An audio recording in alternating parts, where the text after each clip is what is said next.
How to download and install Uber app. So let's see in this video. Before moving forward, make sure to like this video and subscribe to our channel for more updates from us. So let's begin. The Uber app can easily be found on your Google Play Store.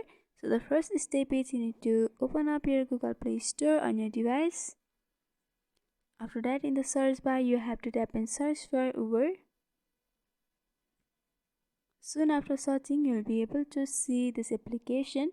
You have to simply click on install option and it will take a few minutes to install on your device. That depends upon your internet connection. After installing, you can create your account on Uber, from where you'll be able to take a ride on affordable price and find any ride in affordable price according to your wish. And there are also other various features of the Uber app. After a few minutes, you can see Uber app has been installed on my device. So by following this simple step, you can download and install Uber app. So hope this video was helpful. Don't forget to like, comment, share and subscribe to our channel for more updates from us. Thanks for watching.